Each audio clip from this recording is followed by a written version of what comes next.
Student, स्वागत है आपका हमारे YouTube channel education point coaching classes में। बच्चों, आज हम करने वाले हैं वर्कशीट नंबर 76 जो कि है 9th क्लास के सामाजिक विज्ञान विषय की। 23 जनवरी की ये वर्कशीट है। तो आइए बच्चों शुरू करते हैं। बच्चों, आज के इस वीडियो में हम करने वाले हैं पार्ट 2 के भारत का भौतिक स्वरूप की पुनरावृत्ति। इससे पहली वाली जो हमने वर्कशीट करी थी, वर्कशीट नंबर 75, उसमें भी हमने यही पार्ट लिया था जिसके अंदर हमने 1 मार्क के टोटल 10 क्वेश्चन सॉल्व किए थे।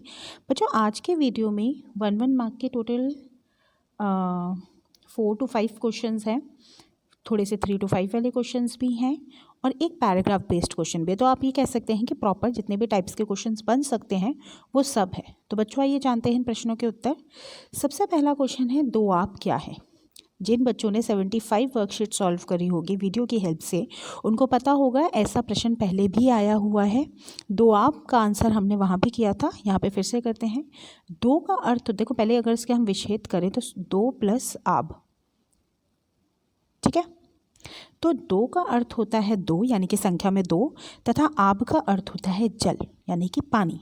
अर्थात दो नदियों के बीच का जो भूभाग होता है उसको हम कहते हैं दो आब, अर्थात दो नदियों के बीच का भूभाग। प्रश्न नंबर 2, कौन सा महाद्वीप गोंडवाना लैंड का हिस्सा नहीं था। बच्चे, यहाँ पे आपको 4 ऑप्शन दिए गए हैं, उनमें से जो करेक्ट आंसर है वो है आपका उत्तर अमेरिका। ये वो है जो गोंडवाना लैंड का हिस्सा नहीं रहा।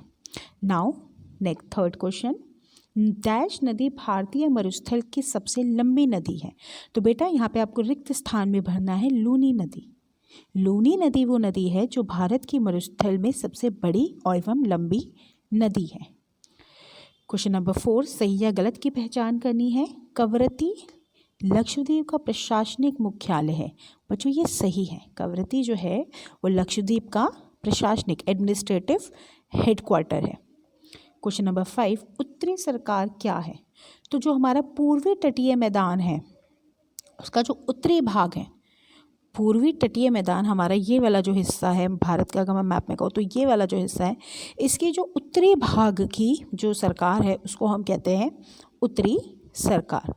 क्वेश्चन नंबर 6, ये आ गया है आपका 3 to 5 की रेंज में, आप ये क्वेश्चन डाल सकते हो। सहायक नदी और जल वितरिका में क्या अंतर होता है। तो अंतर अगर सिंपल पूछा हुआ है तो दोनों को अगर हम डिफाइन भी कर देंगे तो भी काफ़ी कुछ सॉल्व हो जाएगा। अब जैसे सबसे पहला है सहायक नदी, तो उस नदी को सहायक नदी कहते हैं जो किसी सागरीय झील में गिरने की वजह से किसी दूसरी नदी में मिलती है, यानी कि किसी दूसरी नदी में जाकर मिल जाती है। जैसे कि गंगा, जैसे कि यमुना नदी है हमारी, किस में मिलती है, गंगा नदी की सहायक नदी है, यानी कि उसका जो एंड होता है वो गंगा नदी में जाकर विलीन हो जाती है। ऐसे जल वितरिकाएँ क्या होता है बेटा, तो जल वितरिका नदी के निचले भाग में ढाल कम होने के कारण जो नदी की गति होती है वो कम हो जाती है, वो अनेक भागों में बट जाती है। यानी कि नदी बह रही है, कम होते इसके जो सोर्सेज हैं वो बहुत ज़्यादा बन जाए, तो ये कहलाता है हमारा जल वितरिका, यानी कि जल का वितरण हो जाना। नाउ क्वेश्चन नंबर 7, मध्य उच्च भूमि पर टिप्पणी करनी है। पहले वाले में भी आया था ये वर्कशीट, बहुत ही सिंपल हमने किया था, तो यहाँ पे थोड़ा सा डिटेलिंग में बताना है हमें। तो मध्य उच्च भूमि क्या है, ये भाग नर्मदा नदी के उत्तर में स्थित है। अगर इसके लोकेशन की बात की जाए तो नर्मदा नदी के उत्तर में ये पड़ता है।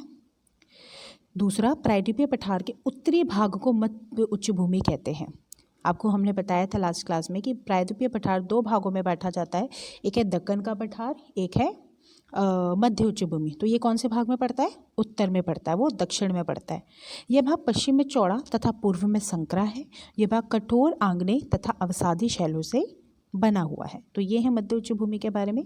इसके बाद है जो मुझे अच्छा लगता है उत्तरी मैदान, क्योंकि हम रहते ही इस एरिया में आते हैं, हमारा जो दिल्ली है, तो उत्तर के भारत के उत्तरी मैदान पर वर्णन देना है। तो उत्तरी भारत का मैदान हिमालय के दक्षिण में स्थित है। अगर ये हमारा हिमालय है तो हिमालय के इस तरफ ही तो पड़ता है हमारा, दक्षिण में। इसके अलावा इस मैदान का निर्माण 3 मुख्य नदियों से हुआ है, सिंधु, गंगा तथा ब्रह्मपुत्र। इस मैदान में जलोढ़ मृदा पाई जाती है जो कि कृषि के लिए सबसे ज़्यादा उपयोगी है। साथ के साथ इस मैदान को 3 भागों में बांटा जाता है, सिंधु का मैदान, गंगा का मैदान और ब्रह्मपुत्र का मैदान। तीनों नदियों द्वारा जो भी इलाका बना है वो उसी नदी के नाम से जाना जाता है। Now next question is question number 9, Bharat का प्रत्येक क्षेत्र दूसरे को पूर्व करता है और देश को प्राकृतिक संसाधनों में समृद्ध करता है। पूरक है मतलब एक दूसरे का है, तो इसके 5 हमें नियोजित पॉइंट्स बताने हैं कि कैसे भारत बहुत अच्छा है ज्योग्राफिकली, भौगोलिक तौर पे। तो सबसे पहले भारत के उत्तर में हिमालय प्रदेश है, जहाँ पे सदाबहार नदियाँ होती हैं, अनेक प्रकार के वन संपदा, जिसको हम कहते हैं कि फ्लोरा एंड फाउना बहुत अच्छी क्वांटिटी में पाया जाता है। इसके अलावा सेकंड है हमारा उत्तरी मैदान, जो कि जहाँ पे जलोढ़ मृदा पाई जाती है और बहुत ज़्यादा फेमस है ये अपने कृषि के लिए। तो हमारी जो कृषि के लिए जो इन्वायरमेंट की ज़रूरत होती है वो आपको इस मैदान में मिल जाएगी। थर्ड है हमारा प्रायद्वीपीय पठार, खनिजों के लिए बहुत ज़्यादा फेमस होता है प्रायद्वीपीय पठार। आपको मैंने लास्ट वीडियो में भी बताया था कि जो हमारा प्रायद्वीपीय पठार है वहाँ पे खनिज बहुत अच्छे मिलते हैं।